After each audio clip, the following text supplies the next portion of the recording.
खुलुमबाय बयनिसिमबो स' लोगोफोर गोबाव सम जाबायमोन भिडिअ लाबोया दिनै फिन आङो भिडिअ लाबोफिनलायबाय स' नैबे समावहाय स' गिबियावनो मोनसे खावलायनाय नोंथांमोना जुदि आंनि चेनेलावहाय दिनैसो गोदानै फैदोंब्ला अन्नानै चेनेलखौ साबस्क्राइब खालामनानै ला थिग बेबायदिनो आङो गोदान गोदान भिडिअ लाबोबाय थागोन नोंथांमोननि थाखाय स' दिनैनि भिडिअआनो जाबाय इन्जिनियारिं बेकग्राउन्डनि सायाव बियो भिडिअआ स' जाय बिथांमोना डिप्ल'मा खालामनानै एबा देग्लाय खालामखांगोन एबा देग्लाय कमप्लिटेड जागोन नङाब्ला खालामखांबाय कमप्लिटेड जाबाय आरो बिनि उनावहाय इन्जिनियारिं स्टेट इन्जिनियारिं कलेजफोरावहाय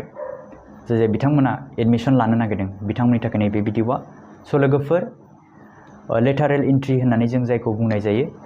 दा बिनि जि प्रसेस एडमिशन एबा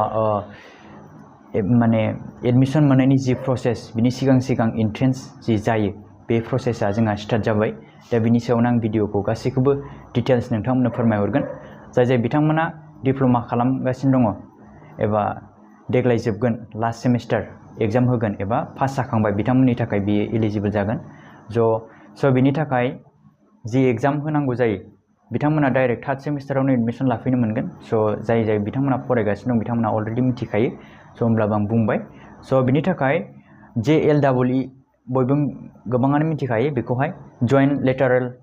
एन्ट्रि एग्जामिनेशन जायखौ जों मिथिनाय जायो स' आरो बेजों लोगोसेनो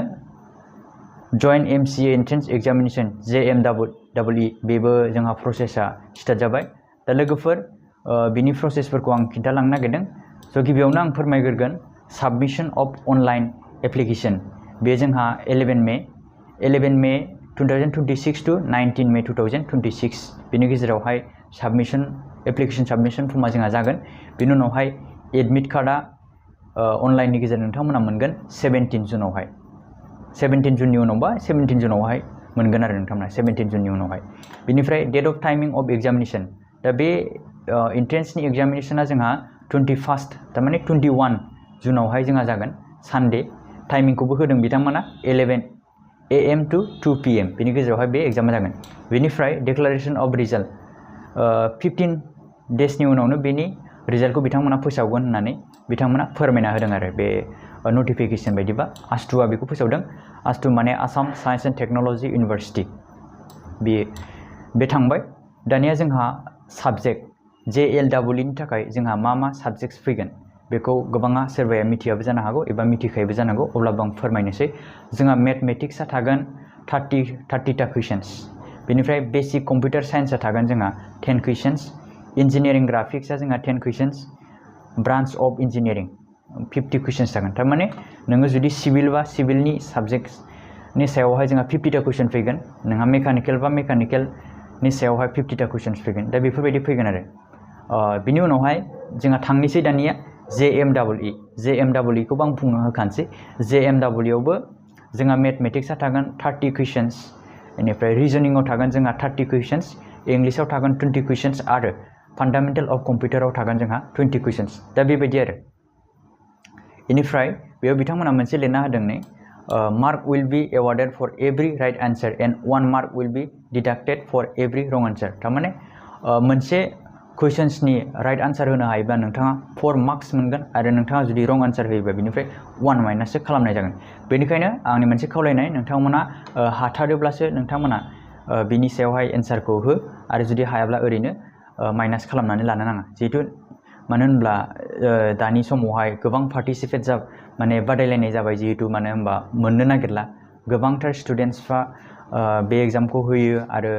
गावनि नांगौ बायदि ब्रान्चखौ मोननायनिफ्राय गोजानाव थानो गोनां जायो स' ओंखायनो नोंथांमोना हायोबासो हो हानायबासो हो हायै एन्सारखौ होनाङा आरो आंनि फारसेनिफ्राय खावलायनाय आरो बे दा बेनो स' नोंथांमोना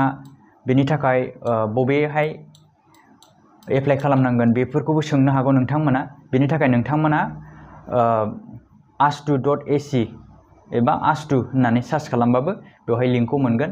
आरो नङाब्ला नोंथांमोना जुदि नांगौ जायोब्ला आङो नैबे भिडिअनि कमेन्ट बक्सआवबो आङो होनाय जागोन पिन खालामनानै स' एनिवे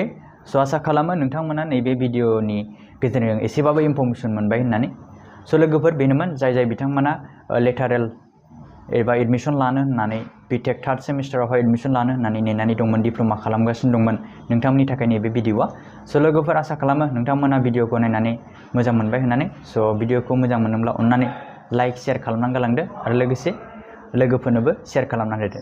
स' गोदान भिडिअ'आव थाबैनो मोजां बेबायदि भिडिअ'आवहाय लोगो मोनफिनबावगोन।